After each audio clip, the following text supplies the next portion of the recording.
এদেশে ভারত পাকিস্তানপন্থী কারো ঠাঁই হবে না, বললেন নাহিদ। নাহিদের নতুন রাজনৈতিক দলের সঙ্গে আমার সম্পৃক্ততা নেই, বললেন আসিফ মাহমুদ। নাহিদ হয়ে উঠল গণ অভ্যুত্থানের প্রধান নেতা, ফেসবুকে জানালেন আসিফ নজরুল।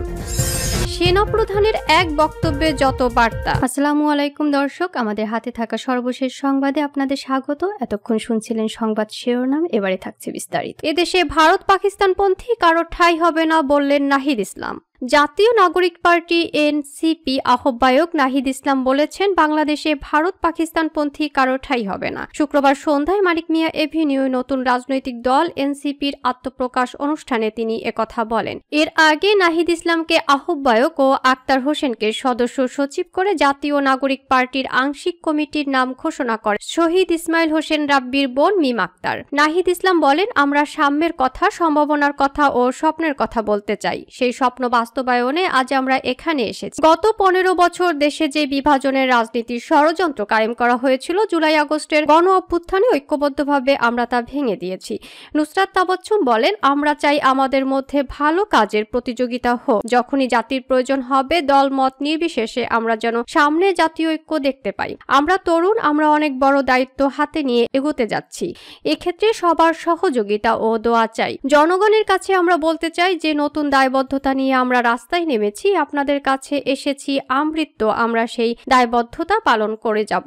আরিফ সোহেল বলেন, ঐতিহাসিকভাবে আমাদের উপমহাদেশে শাসন ও শোষণের বন্দোবস্ত কায়েম করা হয়েছে, তবে এদেশে মানুষ মাথা নত না করে বারবার জেগে উঠেছেন। প্রতিটি লড়াইয়ের মধ্য দিয়ে আমাদের জাতিসত্তার বিকাশ ঘটেছে। গণ অভ্যুত্থানের মধ্য দিয়ে মানুষের নতুন স্বপ্ন, আশা, আকাঙ্ক্ষা আবির্ভূত হয়েছে। তারা এখন আর কারো দাসত্ব মেনে চলতে চায় না। এই দায়িত্ব কাঁধে নিয়ে নতুন রাজনৈতিক বন্দোবস্ত কায়েম করতে নতুন রাজনৈতিক শক্তির প্রয়োজন। এই লক্ষ্য অর্জনে বৈষম্য বিরোধী ছাত্র আন্দোলন দেশের প্রান্তিক জনগণকে সঙ্গে নিয়ে জাতীয় নাগরিক কমিটি গঠন করেছে। আর আমরা কৃষক, শ্রমিক, পেশাজীবী ও ব্যবসায়ীদের কাছে গিয়েছি, তাদের চাওয়া পাওয়া বোঝার চেষ্টা করেছি। কোনো সুনির্দিষ্ট মহলের মাথা থেকে বের হয়ে আসা পরিকল্পনা থেকে নয়, বরং জনগণের আশা আকাঙ্ক্ষা থেকে আজকের এই রাজনৈতিক দলের উত্থান। আব্দুল হান্নান মাসুদ বলেন, শেখ মুজিব রকি বাহিনী গঠন করে দুঃশাসন চালিয়েছেন, বিভিন্ন হত্যাযজ্ঞ ঘটিয়েছেন। শেখ হাসিনার সময় আবারও স্বৈর শাসন, একদলীয় শাসন প্রতিষ্ঠা সহ মানুষের ভোটের অধিকার কেড়ে তাদের জিম্মি করে রেখেছিল। এদেশের সাধারণ মানুষ সহ তরুণদের শেখ হাসিনার কষাঘাতে নির্যাতিত হতে দেখেছি। রাজনৈতিক প্রতিহিংসার দলে দলে সংঘর্ষ, এমনকি বেগম খালেদা জিয়াকেও নির্মমভাবে বন্দী করে রাখা হয়েছিল। আবারও গণ অভ্যুত্থানের মুখে শেখ হাসিনা সহ তার দলীয় নেতাদের পাশের দেশেও পালিয়ে যেতে দেখেছি। আমাদের দলের পক্ষ থেকে কথা দিচ্ছি, আগামীর বাংলাদেশ হবে গণতন্ত্রের বাংলাদেশ। তরুণদের নেতৃত্বে দলদাস মুক্ত বাংলাদেশ গঠন হবে। আর কখনো নির্বাচনের আগে ও পরে সংঘর্ষে প্রাণহানির ঘটনা ঘটবে না। দলমত নির্বিশেষে সবাই একসঙ্গে বসবাস করার সুযোগ পাবে। হাসানাত আব্দুল্লাহ বলেন, ঈদ এসেছিল বিচারহীনতার সংস্কৃতি। চক্রান্তের মাধ্যমে বিডিআর হত্যাকাণ্ড সংঘটিত হয়েছিল, আবার সেই হত্যাকাণ্ডকে বিডিআর বিদ্রোহ বলে চালিয়ে দেওয়া হয়েছে। শাপলা চত্বরে দাড়ি টুপিওয়ালা ভাইদের উপর অত্যাচার চালানো হয়েছে। 5 আগস্টের মধ্য দিয়ে আমরা এই দুঃশাসনের কবর রচনা করেছি। গণভবনে কে যাবে তা নির্ধারণ হবে বাংলাদেশ থেকে, ভারতে থেকে নয়। সংসদে কে যাবে তা নির্ধারণ করবে দেশের খেটে যাওয়া জনতা। ক্ষমতার মসনদে কে বসবে তা নির্ধারণ করবে এই ভূখণ্ডের মানুষ। আমরা এই তরুণ প্রজন্ম কথা দিতে চাই, প্রতিটি প্রতিষ্ঠানকে আমরা সচল করে গড়ে তুলব। বিভাজনের পরিবর্তে একতার রাজনীতি গড়ে তুলব। আমরা এখনো এই ভূখণ্ডের অধিকার আদায় করতে পারিনি, বিষয়টি মাথায় রাখতে হবে। পার্শ্ববর্তী দেশগুলোর সঙ্গে আমাদের বন্ধুত্বের সম্পর্ক থাকবে, প্রেসক্রিপশন এর সম্পর্ক নয়। প্রবীণদের অভিজ্ঞতা এবং তরুণদের অকুতভয় এবং মিথস্ক্রিয়ায় আমরা নতুন বাংলাদেশ বিনির্মাণ করব।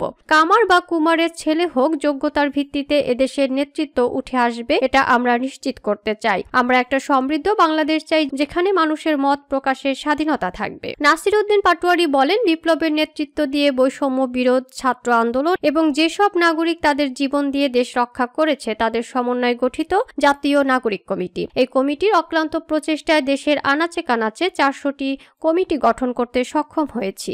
গণ অভ্যুত্থানে সহযোগিতা করা বিভিন্ন রাজনৈতিক দলের নেতৃবৃন্দ সহ সাধারণ জনতার আত্মত্যাগের সঠিক মূল্যায়নে আমরা সক্ষম হব বলে আমরা বিশ্বাস করি। তিনি আরো বলেন, বিগত 16 বছর যে রাজনৈতিক দল গোষ্ঠী রাজনৈতিক প্রতিহিংসার শিকার হয়েছেন, নির্যাতিত হয়েছেন, দেশ ছাড়া হয়েছেন, তাদের আমি সংগ্রামী শুভেচ্ছা জানাই। আমি বলতে চাই, তরুণরা বাংলাদেশের রাজনীতির একটি অপরিহার্য বিষয় হয়ে দাঁড়িয়েছেন। নাহিদের নতুন রাজনৈতিক দলের সঙ্গে আমার কোনো সম্পৃক্ততা নেই, বললেন আসিফ মাহমুদ। অন্তর্বর্তী সরকারের দায়িত্বে থাকায় বর্তমানে কোনো রাজনৈতিক দলের সঙ্গে যুক্ত নন বলে জানিয়েছেন স্থানীয় সরকার, পল্লী উন্নয়ন ও সমবায় মন্ত্রণালয়ের উপদেষ্টা আসিফ মাহমুদ সজীব ভূঁইয়া। তিনি বলেন, আমি কোনো দলের কার্যক্রমের সঙ্গে যুক্ত নই, এখন সরকারের দায়িত্বে আছি। এই সরকারের দেশকে গণতান্ত্রিক ধারায় রূপান্তরের যে দায়িত্বটা রয়েছে, সে কারণে আমরা কোনো রাজনৈতিক দলের সঙ্গে সম্পৃক্ত হতে পারবো না। তবে আমার প্রত্যাশা থাকবে, শুধু নতুন দল নয়, বাংলাদেশের যে কয়টি রাজনৈতিক দল আছে সবাই জনকল্যাণমুখী হবে, জনগণের জন্য কাজ করবে। বৃহস্পতিবার সন্ধ্যায় কুমিল্লার মুরাদনগরে এক মতবিনিময় সভা শেষে সাংবাদিকদের প্রশ্নের জবাবে এসব কথা বলেন তিনি। অপর এক প্রশ্নের জবাবে স্থানীয় সরকার উপদেষ্টা বলেন, জাতীয় নির্বাচনের আগে স্থানীয় সরকার নির্বাচনের বিষয়টি নিয়ে এখনো চূড়ান্ত সিদ্ধান্ত হয়নি।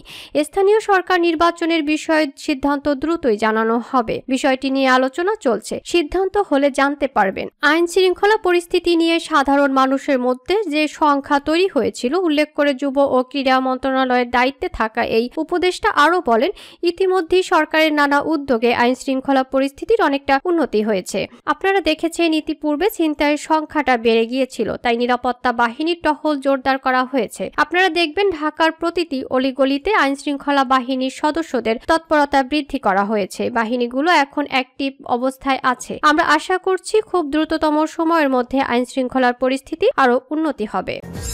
নাহিদ হয়ে উঠল গণ অভ্যুত্থানের প্রধান নেতা, ফেসবুকে জানালেন আসিফ নজরুল। বাংলাদেশে নতুন রাজনৈতিক দল জাতীয় নাগরিক পার্টির জন্য শুভকামনা জানিয়ে ফেসবুকে পোস্ট করেছেন অন্তর্বর্তী সরকারের আইন উপদেষ্টা আসিফ নজরুল। শুধু তাই নয়, দলটির সদস্য সচিব আক্তার হোসেন ও আহ্বায়ক নাহিদ ইসলামের নাম উল্লেখ করে স্মৃতিচারণও করেছেন তিনি। আজ শুক্রবার নিজের ভেরিফাইড ফেসবুক অ্যাকাউন্টে পোস্টটি করেন এ উপদেষ্টা। আসিফ নজরুল ফেসবুক পোস্টে লিখেছেন, 2024-এর ভুয়া নির্বাচনের পর খুব মন খারাপ করে থাকতাম। এমন সময় আক্তার একদিন আইন বিভাগে এলো, বলে কয়ে আমি তাকে বাড়ি থেকে ঢাকায় আনিয়ে মাস্টার্স শেষ করতে রাজি করিয়েছিলাম, কিন্তু এরপরও ক্যাম্পাস ছেড়ে যাওয়ার কোনো লক্ষণ নাই তার মধ্যে। তিনি আরো লিখেছেন, আমার গাড়ি থামিয়ে সে সালাম দিল, তারপর বেশ কিছুক্ষণ কাচুমচু করে দাঁড়িয়ে রইল। আমি বিরক্ত হলাম, আরো বিরক্ত হলাম যখন সে বলল নূর রাশেদদের দল ত্যাগ করে নতুন সংগঠন করবে। আমি বললাম, আবার নতুন দল? আর কতবার মার খেতে চাও তুমি? সে মাথা নিচু করে মৃদু হাসতে থাকে। এই অদ্ভুত হাসির কোনো মানে খুঁজে পেলাম না। বেশি কথা না বলে বাসায় চলে এলাম। কয়েকদিন পর ছাত্রলীগের হাতে মার খেয়ে তার রক্তাক্ত ছবি দেখে দুঃখ আর হতাশায় বুক বিদীর্ণ হলো। সে কি বুঝতে পারছে না কিছু হবে না আর এসব করে? আসিফ নজরুল লিখেছেন, বুঝতে আমিই পারিনি। নতুন সংগঠন করার কয়েক মাসের মাথায় তারা এক অসম্ভবকে সম্ভব করলো। প্রভাব প্রতাপশালী আর নির্মম ফ্যাসিস্ট শেখ হাসিনার পতন ঘটালো। আক্তারের সংগঠনের নাহিদ হয়ে উঠল এই গণ অভ্যুত্থানের প্রধান নেতা। উত্তাল জুলাই এ আমার এবং আমার মতো লক্ষ মানুষের নেতা। আইন উপদেষ্টা আরো লেখেন, তারপর নাহিদের সাথে কাজ করলাম নতুন সরকারে। কতবার যে সে আমাকে বিস্মিত করলো তার যোগ্যতা বা সংযম, ব্যক্তিত্ব আর অকল্পনীয় ম্যাচুরিটি দিয়ে। নাহিদ থাকে আমার পাশের বাসায়। সে সরকার থেকে পদত্যাগ করার দিন গভীর রাতে তার সবুজ লনের দিকে তাকিয়ে থাকলাম অনেকক্ষণ। মায়া বড় বিচিত্র বিষয়।